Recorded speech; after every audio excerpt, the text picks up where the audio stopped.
Okay तो आज हम लोग जो देखेंगे वो basically practical application of every data structure. ठीक है, हर एक जो भी डेटा स्ट्रक्चर है उनका प्रैक्टिकल में एप्लीकेशन क्या है ये हम देखेंगे। और ये क्वेश्चन मैं जब LTI माइंट्री का इंटरव्यू देने गया था, ठीक है, तब मेरे से पूछा गया था। हालांकि इंटरव्यू तो खराब हुआ, लेकिन हाँ मेरे से ही पूछा गया था हर एक डेटा स्ट्रक्चर का प्रैक्टिकल एप्लीकेशन बताओ। तो इसीलिए ये बहुत ही इंपॉर्टेंट क्वेश्चन है, तो इंटरव्यू में पूछा जाता है। प्लीज़ देख लीजिए ये वाला। ठीक है, मैं यहाँ लिख देता हूँ practical use of data structures. तो सबसे पहले हम लोग क्या करेंगे, एरे से स्टार्ट करते हैं। ओके, सो एरे एरे का काम क्या होता है प्रैक्टिकल लाइफ में। मान लीजिए एरे क्या करता है, बेसिकली कलेक्शन ऑफ एलिमेंट्स को कंटीन्यूअस मेमोरी लोकेशन में स्टोर करता है। तो हम एक काम कर सकते हैं ऐसे कि सारे एक वीक में जितने भी डेज है उनको हम लोग एक एरे में स्टोर कर सकते हैं। ठीक है, स्टोरिंग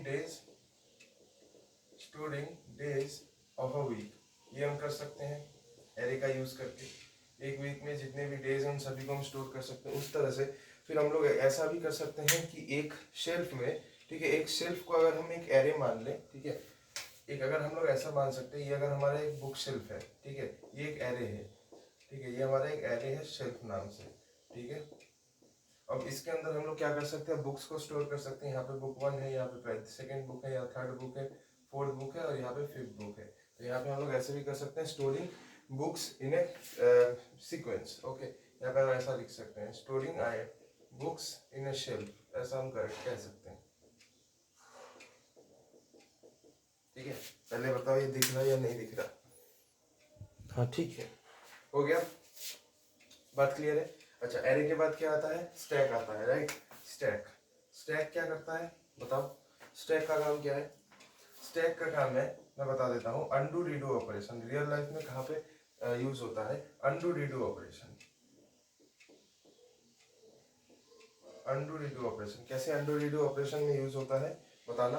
देखो यार, जैसे अगर हम मान लेते हैं बहुत सारे ऑपरेशंस करते हैं, पहले मैं यहाँ पे एक स्टैक बना देता हूँ। ठीक है, ये स्टैक है। मान लो सबसे पहले मैंने क्या किया, मैंने कॉपी किया, तो यहाँ पे कॉपी ऑपरेशन आ गया।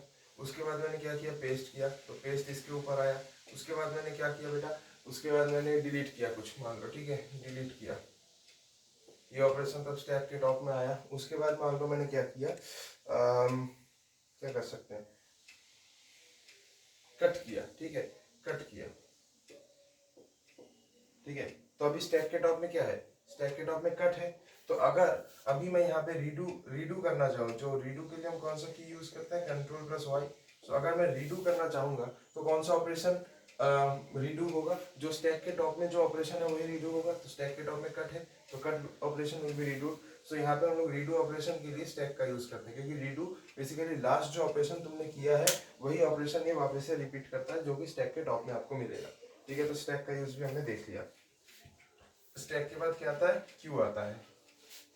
चलिए क्यू का देख लेते हैं।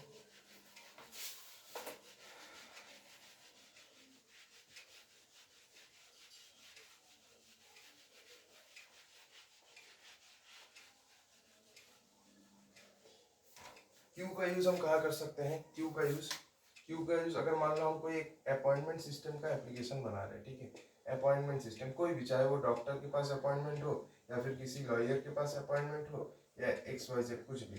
तो अगर हमें अपॉइंटमेंट सिस्टम बनाना है तो हम क्यू का यूज कर सकते हैं। यानी जो आदमी सबसे पहले अपॉइंटमेंट लिया है वो सबसे पहले जो भी डॉक्टर या लॉयर है उसके साथ बात करेगा, जो सबसे लास्ट में अपॉइंटमेंट लिया उसको सबसे लास्ट में देखने को मिलेगा। ठीक है, तो यहाँ पे मैं एक ऐसा बना लेता हूँ। अपॉइंटमेंट सिस्टम में हमें कुछ नहीं करना है, बस एक क्यू टाइप का बना लेना है। ठीक है, ऐसा। ऑब्वियस सी बात है, ये यहाँ पे यहाँ से हम क्या करेंगे, डी क्यू कहाँ से होता है, क्यू के सामने से, क्योंकि ये वाला पोर्शन हमारा फ्रंट है। ठीक है, और ये वाला पोर्शन हमारा बैक या रियर हम कह सकते हैं। ठीक है, सो ऑब्वियस सी बात है, मान लेते हैं 10 बंदे हैं, 5 बंदे हैं, B1 B2 B3 B4 और B5। और यहाँ पे भैया हमारे जो डॉक्टर साहब है वो बैठे हुए हैं। तो इन सभी को इनके पास इलाज कराना है। तो यहाँ पे अपॉइंटमेंट सिस्टम में इन्होंने अपॉइंटमेंट किया। सबसे पहले B1 ने अपॉइंटमेंट किया, B1 रहेगा यहाँ पे। फिर B2 ने अपॉइंटमेंट कराया, B2 यहाँ रहेगा। फिर B3 ने अपॉइंटमेंट कराया, B3 यहाँ रहेगा। B4 ने अपॉइंटमेंट कराया, B4 यहाँ रहेगा। B5 ने अपॉइंटमेंट कराया, B5 यहाँ रहेगा। तो हम सभी को पता है DQ कहाँ से होता है, Q के फ्रंट से। तो सबसे पहले कौन भागेगा, Q से, जैसे डॉक्टर बोलेगा ठीक है आप पेशेंट्स भेजो, तो सबसे पहले ये भागेगा, तो सबसे पहले B1 डॉक्टर को दिखाएगा, फिर ये चला जाएगा, फिर B2, अभी क्यू में सिर्फ ये 4 लोग हैं, फिर B2 जाएगा, B2 डॉक्टर को दिखाएगा, फिर ये भी चला जाएगा, फिर B3 जाएगा, B3 डॉक्टर को दिखाएगा, फिर ये भी चला जाएगा, फिर B4 जाएगा, B4 डॉक्टर को दिखाएगा और ये भी चला जाएगा, फिर B5 जाएगा, B5 डॉक्टर को दिखाएगा और फिर चला जाएगा। तो यहाँ पे हम लोग अपॉइंटमेंट सिस्टम में क्यू का यूज कर सकते हैं, ठीक है। तो ये बात है, अगर कोई अपॉइंटमेंट सिस्टम का सॉफ्टवेयर आप बनाते हैं फ्यूचर में, तो we can use queue for that. तो ये भी हो गया। क्यू के बाद क्या, लिंक लिस्ट, ठीक है। लिंक लिस्ट का एप्लीकेशन बहुत ही इंटरेस्टिंग होता है, ठीक है।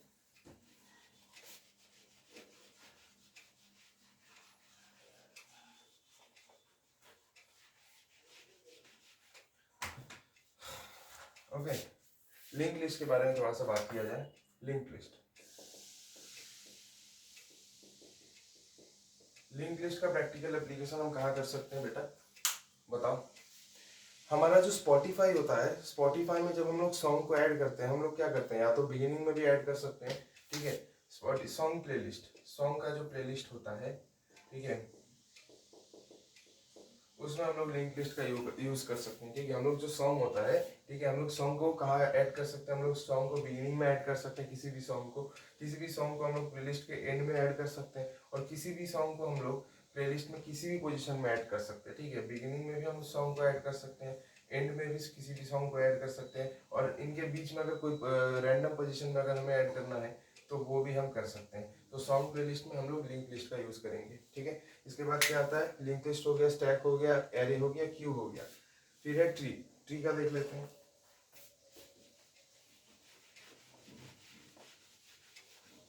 ट्री का बेसिक यूज देख लेते हैं कहाँ पे होता है। ओके, देख लेते हैं। देखिए, ट्री का यूज कहाँ होता है, ट्री का यूज होता है हायरार्कियल फाइल स्ट्रक्चर के लिए, ठीक है, हायरार्की बनाने के लिए, ठीक है। अगर हमारा कोई फाइल स्ट्रक्चर है वो हायरार्कियल है, यहाँ पे हम लोग ट्री का यूज कर सकते हैं हायरार्कियल फाइल स्ट्रक्चर के लिए। कैसे भाई, देखो यार, मान लो मेरा जो बॉस है वो हमेशा टॉप में रहेगा, या फिर मान लो मैं एक कंपनी में काम करता हूँ, ठीक है, मैं कंपनी में काम करता हूँ, तो मैं उस कंपनी का एम्प्लॉय हूँ, मेरे ऊपर कोई एक मैनेजर है, उसके ऊपर कोई एक मैनेजर है, उनके ऊपर कोई एक मैनेजर है, तो सबसे टॉप में जो कंपनी का सीईओ है वही सबसे टॉप में है। तो भैया सीईओ कहाँ रहेंगे, यहाँ रहेंगे, रूट नोड में, ठीक है। अब इनके नीचे बहुत सारे मैनेजर्स होंगे, तो ये एक मैनेजर हो गए, मैनेजर साहब, एक यहाँ पे दूसरे मैनेजर साहब हो गए, तो यहाँ पे एक दूसरे मैनेजर साहब हो गए, ठीक है। और फिर यहाँ पे हम मान लेते हैं और एक चौथे मैनेजर साहब, इस तरह से हो गए। अब इनके नीचे और मैनेजर्स होंगे, यहाँ पे हम मान लेते हैं M11, ठीक है, ये हो जाएगा M12, ये हो जाएगा M13, सिमिलरली यहाँ पे होगा M21, M22, M33, ठीक है। यहाँ पे भी वही होंगे, 1 2 3, इनके अंदर सब मैनेजर्स होंगे, इनके भी अंदर कुछ सब मैनेजर्स होंगे, और इनके अंदर बहुत सारे एम्प्लॉय होंगे, इनके अंदर बहुत सारे एम्प्लॉय होंगे, ठीक है। सो ये जो हायरार्कियल फाइल स्ट्रक्चर है, अगर हमें ये बनाना है तो इसके लिए हम ट्री का यूज कर सकते हैं हायरार्की दिखाने के लिए कि कौन किसका पावर सबसे ज़्यादा है। जो जिसका डेप्थ कम होगा उसका पावर ज़्यादा है, इसका डेप्थ 0 है इसलिए इसका पावर सबसे ज़्यादा है, इसका डेप्थ 1 है इसलिए इसका पावर सीईओ से कम है, इसका डेप्थ 2 है इसलिए इसका जो पावर है ये सीईओ से भी कम है और टॉप लेवल के मैनेजर से भी कम है। तो जितना हम नीचे जाएंगे पावर उतना कम होता जाएगा। तो ये हायरार्की हम ट्री के थ्रू दिखा सकते हैं। अच्छा, अब नेक्स्ट आता है ग्राफ,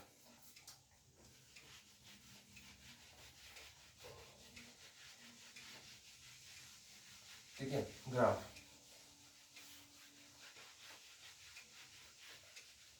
ग्राफ देख लेते हैं, ग्राफ का यूज कहाँ होता है, ठीक है। सो देखिए, ग्राफ का यूज कहाँ होता है, ग्राफ का यूज मान लीजिए, ग्राफ हम कब यूज करते हैं, जब एक नोड से दूसरे नोड तक जाने का जो रास्ता है, ठीक है, उसमें हम लोग यूज करते हैं वो रास्ता ढूंढने के लिए। तो हम लोग यहाँ पे शॉर्टेस्ट पाथ के लिए यूज करते हैं, सीधा सीधा अगर हम बोले शॉर्टेस्ट पाथ, तो मान लीजिए अगर हम कोई मैप का एप्लीकेशन बना रहे हैं, जैसे हम बोल सकते हैं गूगल मैप्स वगैरह में हम ग्राफ का यूज करते हैं। गूगल मैप्स हो गया या एप्पल मैप्स हो गया, ठीक है, जो भी आपके मैप्स हैं उन सारे में हम लोग क्या करते हैं, ग्राफ का यूज करते हैं, यानी ग्राफ के एल्गोरिथम्स का या ग्राफ का यूज करते हैं। उसमें आपका डिस्कस हो सकता है, ठीक है, सिंगल सोर्स शॉर्टेस्ट पाथ, मतलब एक रास्ते एक जगह से बाकी जितने जगह हैं सारे जगह का जो शॉर्टेस्ट रास्ता है, ठीक है, वो आपको डिजकस्टर्स एल्गोरिथम आपको निकाल के दे सकता है। मतलब मान लो मेरा जो जगह है कोलकाता है, अब कोलकाता से बाकी जितने भी जगह हैं उन सब जगह को जाने का जो शॉर्टेस्ट पाथ है वो मुझे निकाल के दे देगा, किस एल्गोरिथम के थ्रू, डिजकस्टर्स एल्गोरिथम के थ्रू, ठीक है। तो ये बात है। तो ये भी ग्राफ बेस्ड एल्गोरिथम, और ये एल्गोरिथम हम कहाँ यूज करते हैं, गूगल मैप्स में यूज करते हैं, एप्पल मैप्स में यूज करते हैं। तो प्रैक्टिकल एप्लीकेशन ऑफ ग्राफ क्या हुआ, जितने भी मैप के एप्लीकेशन है, मैप वाले सॉफ्टवेयर है, वो सारे ग्राफ का यूज करते हैं, ठीक है। सो ये सारे जितने भी डेटा स्ट्रक्चर्स के यूज थे हमने देख लिए। इसके बाद अच्छा हाँ, और एक है हैश टेबल, ठीक है। हैश टेबल का भी हम यूज देख लेते हैं। हैश टेबल का भी यूज है, अच्छा खासा यूज है, ठीक है। हैश टेबल का यूज हम कहाँ करते हैं, फोन बुक में यूज करते हैं हैश टेबल। आई होप आपको दिख रहा है ये वाला।